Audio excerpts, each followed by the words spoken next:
खम्मा खम्मा रे कुंवरे अजमाल सा, खम्मा खम्मा रे रुणी चारे धरनिया। नमस्कार प्रिय दर्शक मित्रों, आज मैं आप सभी के सामने बाबा रामदेव रामसा पीर जो कि रुणीचा के राजा हैं, पोखरण से मात्र 10 किलोमीटर दूर इनका मंदिर बना हुआ है।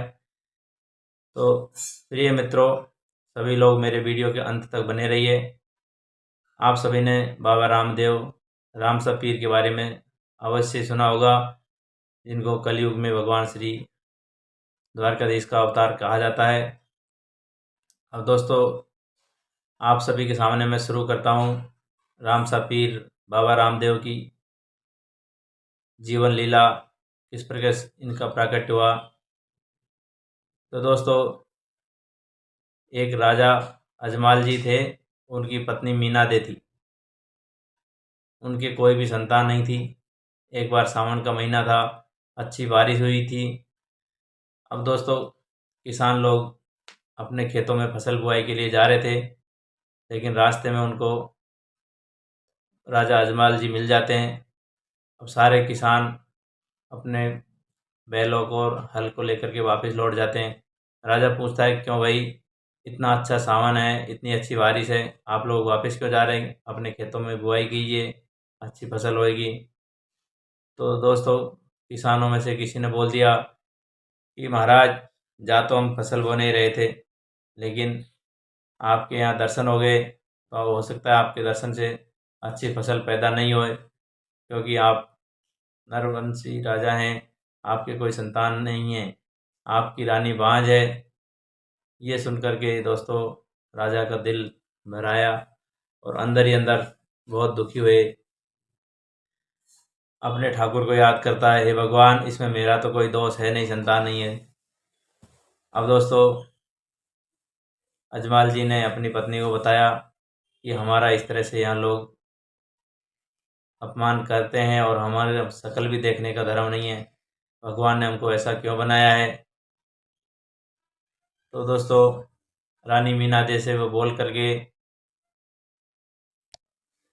रानी मीना देव को बोल करके राजा काशी नगरी में चला जाता है और भगवान शिव की घोर तपस्या करता है। भगवान शंकर उनकी तपस्या से घोर तपस्या से भगवान शंकर प्रसन्न होते हैं और राजा को दर्शन देने आते हैं कि महाराज, मांगिए जो मांगना है वरदान। तो अजमाल जी हाथ जोड़ करके शंकर भगवान से प्रार्थना करते हैं, हे भगवान, मेरे पुत्र प्राप्ति हुई नहीं है आज तक, इस अवस्था में आ गया हूँ, और आप मुझे एक पुत्र का वरदान दे दीजिए, क्योंकि आप अंतर्यामी हैं, जानते हैं कि मेरे गांव वाले मेरी शक्ल भी देखना पसंद नहीं करते, और मैं अगर रास्ते में मिल जाऊं तो वो वापस अपना काम काज छोड़ करके वापस अपने घर चले जाते हैं। मेरे जैसे इस पापी इंसान को धरती पर रहने का कोई फ़ायदा नहीं है। या तो मुझे आप मार दीजिए या एक बच्चा एक दे दीजिए। दोस्तों, शंकर भगवान जी ने उनको आशीर्वाद दे दिया कि जाइए, द्वारकाधीश के मंदिर में जाइए, भगवान श्री कृष्ण आपको एक पुत्र प्राप्ति का वरदान देंगे। दोस्तों, ये सब सुनकर के राजा अजमाल जी आ जाते हैं वापस पोखरण में और अपनी रानी को ये कुशल समाचार सुनाते हैं कि शंकर भगवान का आशीर्वाद है और अब मुझे द्वारकाधीश के लिए जाने का है। तो उनकी धर्मपत्नी रानी मैनावती ने उनको मोतीचूर के लड्डू बना के दे दिए और अपने पति से कहा कि आप जाइए, ये ठाकुर जी को लड्डू चढ़ा देना, भोग लगा देना, और रास्ते के लिए खाने पीने का सब प्रबंध कर देती है और राजा को भेज देती है द्वारकाधीश जाने के लिए। तो राजा अजमाल जी द्वारकाधीश दर्शन के लिए जाते हैं। अब दोस्तों, उनको पहुंचते पहुंचते 2-3 दिन लग जाते हैं और जब पहुंचे तो मंदिर के कपाट बंद होने का समय हो गया था। राजा अजमाल जी ने कहा कि मुझे मंदिर में दर्शन करना है, भगवान जी से मिलना है। पुजारी से मिन्नतें करता है। पुजारियों ने कहा कि भाई अभी समय बंद हो रहा है। पुजारियों ने कहा कि अभी कपाट बंद करने का समय हो रहा है, लेकिन वो जिद्दी राजा था अजमाल जी, उन्होंने कहा कि इनको दर्शन करना है तो कोई बात नहीं, करवा देते हैं। अब दोस्तों, वो इतनी दूर से चल के गया था, भगवान शंकर का उनके ऊपर आशीर्वाद था। भगवान की मूर्ति के सामने राजा लड्डू चढ़ाता है और भगवान से प्रार्थना करता है कि भगवान मुझे पुत्र प्राप्ति होनी चाहिए, और उसके सामने विलाप करता है, रोने लगता है।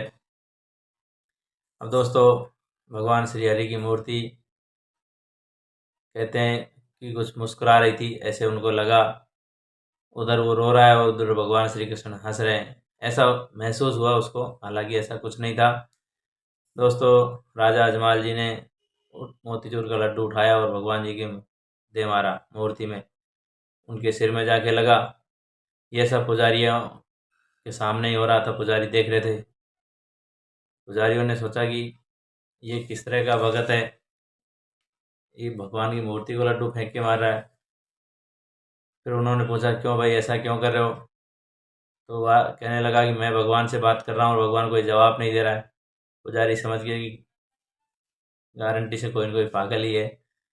फिर उन्होंने कहा कि ये भगत, यहाँ पे अभी भगवान जी नहीं है, भगवान जी तो क्षीर सागर में सोए हुए हैं, लेटे हुए हैं। आप वहाँ जाइए, वहाँ पर आपको भगवान जी दर्शन करने के लिए मिलेंगे साक्षात। दोस्तों, उन्होंने तो भक्तों ने ऐसे ही मजाक में बोला था, और उन्होंने सोचा कि इसको गहरे से पानी में कूदा देते हैं, इसके बाद ये तो हो जाएगा इसका राम नाम सत्य, और हमें इससे मुक्ति मिल जाएगी ऐसे वक्त से। दोस्तों, उन्होंने मजाक में ही गहरे पानी में उसको कुदवा दिया, और वो पानी के अंदर चला जाता है। दोस्तों, उसको जो बचाने वाला होता है तो मारने वाला कोई नहीं होता है। उस ठाकुर की लीला थी, उस ठाकुर का आशीर्वाद था शंकर भगवान का। अंदर जाता है पानी के तो वहाँ पे सोने की द्वारिका और भगवान श्री हरि का इतना विशाल मंदिर देखता है। भगवान श्री नारायण ने अपने द्वारपालों को बोला कि भाई मेरा भगत आ रहा है, उसको लेके आइए अंदर। दोस्तों, भगवान जी का साक्षात मुलाकात करवाते हैं द्वारपाल। अब जाके देखता है तो प्रणाम करता है, नमस्कार करता है, और अपनी पीड़ा भगवान जी को बताता है। अब उधर भगवान जी के जो पट्टी बंधी थी सिर के ऊपर, वो भी देखता है। कहने लगा, हे भगवान, आप तीनों लोकों के स्वामी हो, 14 भुवनों के स्वामी हो, आपके सर पे कहाँ से पट्टी आ गई, ये किसने क्या किया है? तो भगवान ने कहा कि आप जो कह रहे हो बिल्कुल उचित है, मैं 3 लोक का स्वामी हूँ, लेकिन मेरे कुछ प्यारे भक्त भी होते हैं जो इतना प्यार करते हैं कि कभी कभी गुस्से में लड्डू वड्डू भी फेंक के मार देते हैं। तो दोस्तों, राजा अजमाल जी को समझने में देर नहीं लगी, और बोला, भगवान माफ़ कीजिए, आपकी लीला आप ही जाने, मैं एक पापी गुस्से में कुछ ज़्यादा कर गया, मुझे विश्वास नहीं था, आप तो कण कण में विराजमान हैं, और मैंने आपकी मूर्ति को लड्डू फेंक के दे मारा। भगवान मुझे माफ़ कीजिए और मुझे पुत्र प्राप्ति का वरदान दीजिए, और हो सके तो आपके जैसा ही पुत्र मेरे घर में पैदा होए, ऐसा आशीर्वाद दीजिए। मित्रों, भगवान श्री हरि नारायण ने कहा कि आपके घर में 2 पुत्र होंगे। पहला पुत्र बड़ा वीरमदेव, और दूसरा छोटा, जिसमें मैं आऊँगा अवतार लेकर के। अब दोस्तों, उसको पहले ही बता दिया कि जब मैं अवतार लेके आऊँगा तो मंदिरों में कपाट खुल जाएंगे, ढोल नगाड़े बजने लगेंगे, आरतियाँ बजने लगेगी, अपने आप घंटियाँ बजने लगेगी, तो आप समझ लेना कि आपके घर में मेरा अवतार हो चुका है। और दोस्तों, आप सुनेंगे कि जैसा भगवान ने आशीर्वाद दिया था बिल्कुल वैसा ही हुआ।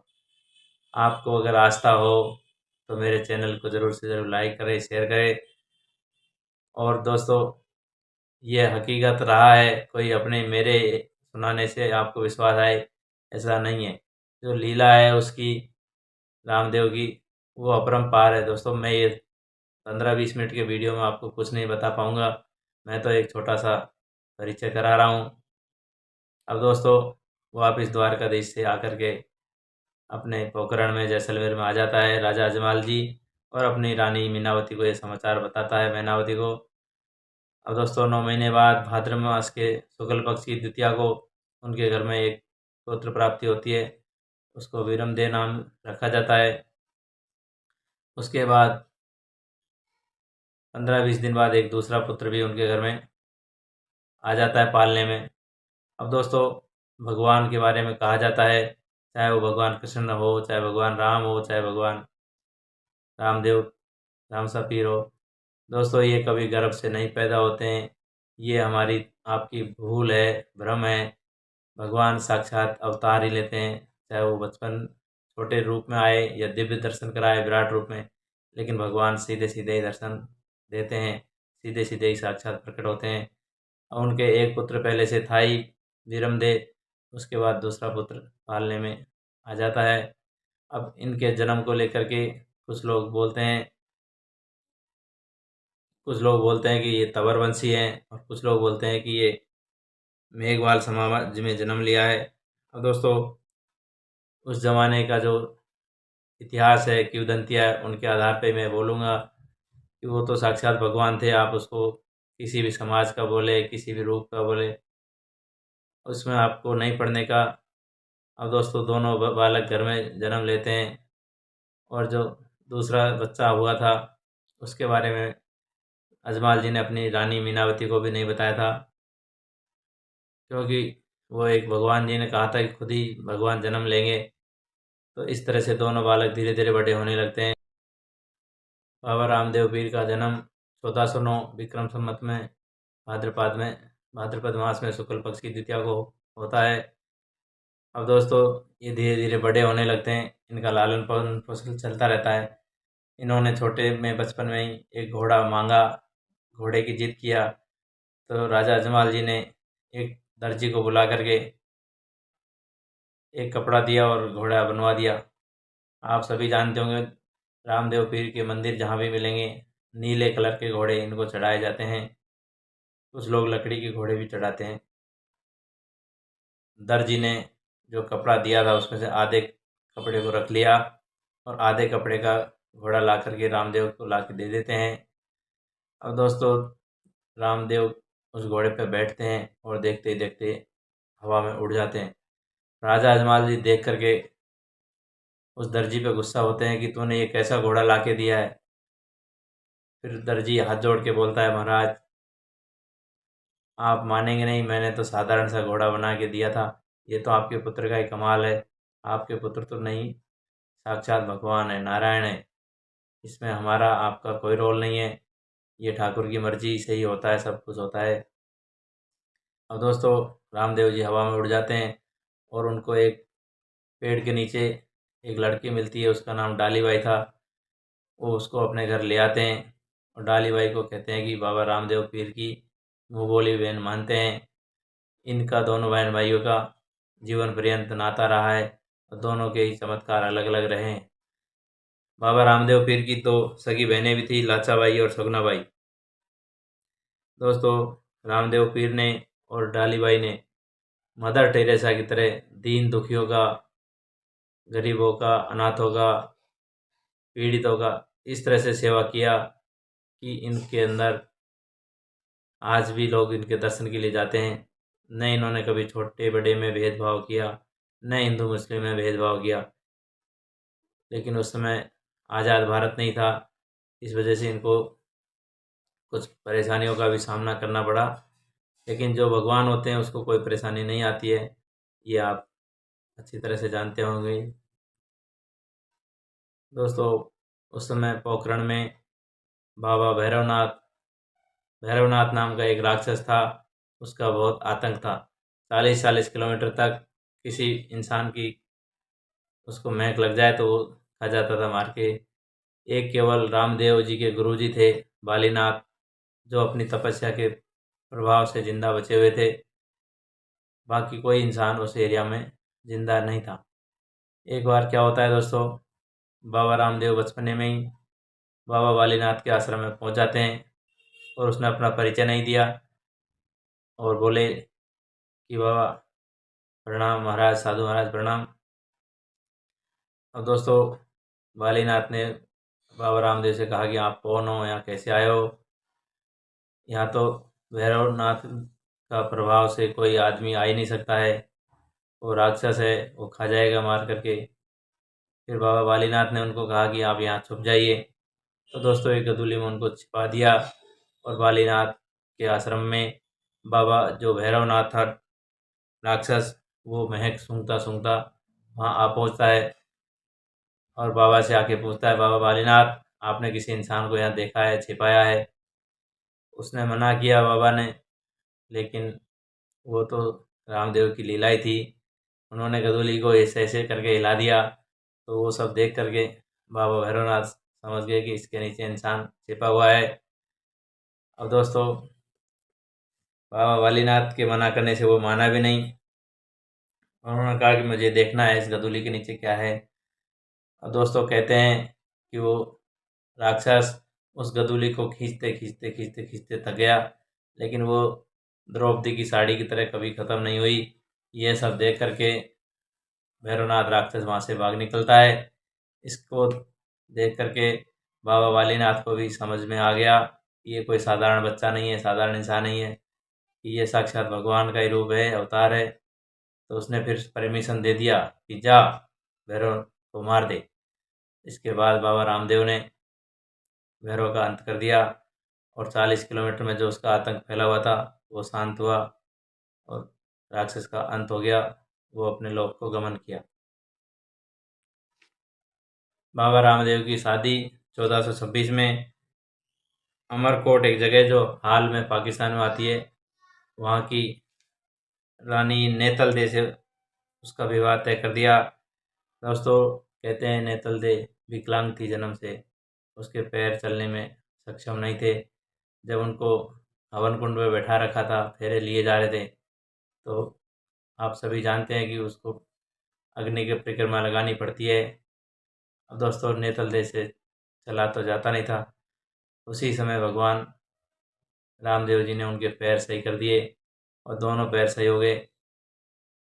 तो दोस्तों बाबा के परिचय बहुत अधिक है, उसका मैं बखान नहीं कर पाऊँगा, लेकिन जितना बता रहा हूँ उसमें आप बने रहिए। दोस्तों नेतल दे के दोनों पैर सही हो जाते हैं, उनकी धूमधाम से शादी हो जाती है और ये आराम से दोनों जने पब्लिक की सेवा करने लगे। इनका एकमात्र मानव सेवा कल्याण का ये उद्देश्य था। ऊंच नीच भेदभाव ये सब को मिटाने का, हिंदू मुस्लिम ये सब का जिम्मा इन्होंने ले रखा था। दोस्तों इनका पर्चा इतना फैल गया था सब जगह, इनके प्रभाव इतनी जगह फैल गए थे, पाकिस्तान, हिंदुस्तान, मक्का मदीना में मुस्लिम लोगों ने भेजा 5 पीर, जो मक्का के 5 पीर थे। उन्होंने एक बार इनकी परीक्षा लेने के लिए कि देखे तो सही कि क्या इनका चमत्कार है, क्या ये आतंक फैला रहे हैं, ऐसे ही ढूंढ झूठ पाखंड कर रहे हैं। तो दोस्तों 5 फकीर 5 पीर वहाँ से आ जाते हैं पोखरण में, जहाँ पे इनका धाम बना हुआ है। तो बाबा रामदेव पांचों पीरों को रास्ते में मिल जाते हैं। अब पांचों पीरों ने रामदेव से पूछा कि हमको रामदेव से मिलना है, वो उसका चमत्कार देखना है। तो दोस्तों रामदेव ने उनका सादर सत्कार किया और उनको बता दिया कि वहाँ पे इनका महल, वहाँ पे इनका मंदिर है, वहाँ आप चले जाइए। अब दोस्तों पांचों पीर आ जाते हैं वहाँ पे घर महल में, उनका खूब सेवा सत्कार किया जाता है और कहा कि भाई आप आए हो तो भोजन करके जाइए। पांचों पीरों ने कहा कि हम तो हमारे प्यालों में ही खाते हैं जो कि हमारे मक्का में रह गए हैं, हमें हमारे पांचों प्याले मंगवा दीजिए तो हम खाना खाएंगे, नहीं तो नहीं खाएंगे। दोस्तों अपनी तपस्या के बल पर मक्का से पांचों उनके प्याले जिनमें वो भोजन करते थे वो मंगवा दिए। यह सब देख करके पांचों पीरों के पैरों से ज़मीन निकल गई और वो उसको मान गए कि हे भगवान, हम तो पीर ही हैं, लेकिन आप तो पीरों के पीर हैं, राम सा पीर हैं, हिंदू सा पीर हैं, आपकी ख्याति विख्यात है, आप तो जगत के मालिक हैं।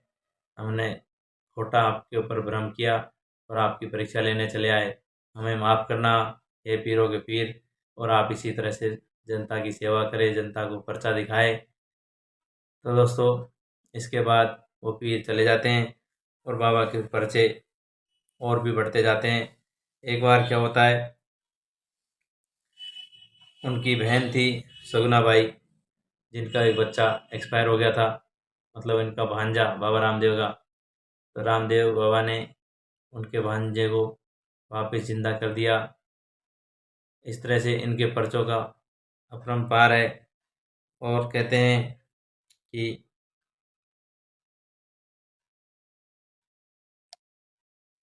लखा एक बंजारा था, उसके जहाज़ में मिस्री थी, उसको नमक में बदल दिया।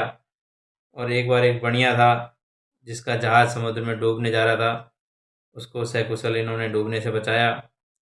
और एक इनका भगत जो कि दल्लाजी बाणिया था, वो इनके दर्शन के लिए इनके धाम में आ रहा था। रास्ते में डकैतों ने उसका सिर काट दिया, तो बाबा रामदेव ने इनका कटा हुआ सिर धड़ से जोड़ करके वापस इनको जिंदा कर दिया।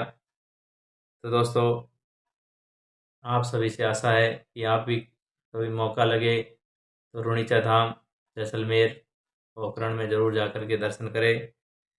अब दोस्तों, बाबा रामदेव ने 1442 में एक राम सरोवर नाम का तालाब भी बनवाया। ये रुणीचा में है। तालाब के पास जो तालाब की पाल होती है, उस पर इन्होंने जीवित समाधि लेने का निर्णय लिया।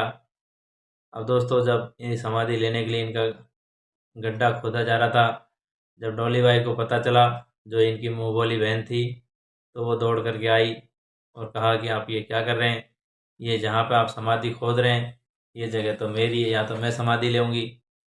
अब दोस्तों, उन्होंने कहा कि अगर ये जो समाधि खुद रही है, यहाँ पर आपको कंगी, डोरी और कंगन ये मिले, निकले खुदाई में, तो ये समाधि मेरी, और अगर पीला पीताम्बर निकले तो ये समाधि आपकी। अब दोस्तों, जब खुदाई किया तो उसमें से एक बड़ा कंगन निकलता है, और कंगी वगैरह डोरी जो, वो कंगन को आज भी उस महल में, उस मंदिर में सजा के रखा है। और उस कंगन से अंदर से लोग बाग आज भी निकलते हैं, और कहते हैं कि उस कंगन में निकलने से, अंदर से निकलने से मन्नतें पूरी होती है, मनोकामना पूरी होती है, ऐसा लोगों का विश्वास है। यह सब देख करके बाबा रामदेव ने अपनी समाधि दूसरी जगह खुदवाई पास में ही। वहाँ पर खुदाई में पीला पीताम्बर निकलता है, और उसने समाधि लेने से पहले लोगों से कह दिया कि मेरी समाधि के ऊपर कोई भी किसी भी तरह का भेदभाव, ऊंच नीच, जात पात नहीं करे, मैं आज भी आप लोगों के बीच में हूँ।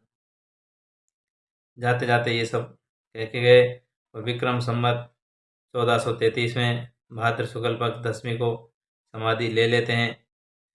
दोस्तों, ये जगह पोखरण से 10 किलोमीटर दूर है। यहाँ पे महाराजा गंगा सिंह ने आगे चल करके मंदिर का, इस तालाब का जीर्णोद्धार करवाया। और भाद्रपद के मास में इतना भयंकर मेला लगता है, जो कि आप सब जानते होंगे, कुंभ के मेले से भी बड़ा इनका मेला मानते हैं। तो दोस्तों, कभी मौका लगे तो ज़रूर से ज़रूर दर्शन करें। बाबा राम पीर के पर्चे भक्तों ने सुने हैं, देखे हैं, और ये कहते हैं लूलो लंगड़ों को पैर, अंधों को आँख, निसंतान को संतान देते हैं। इस तरह का इनका पर्चा है। अगर वीडियो अच्छा लगे तो जय बाबा साहब, जय राम पीर ज़रूर लिखे। थैंक यू दोस्तों, नमस्कार।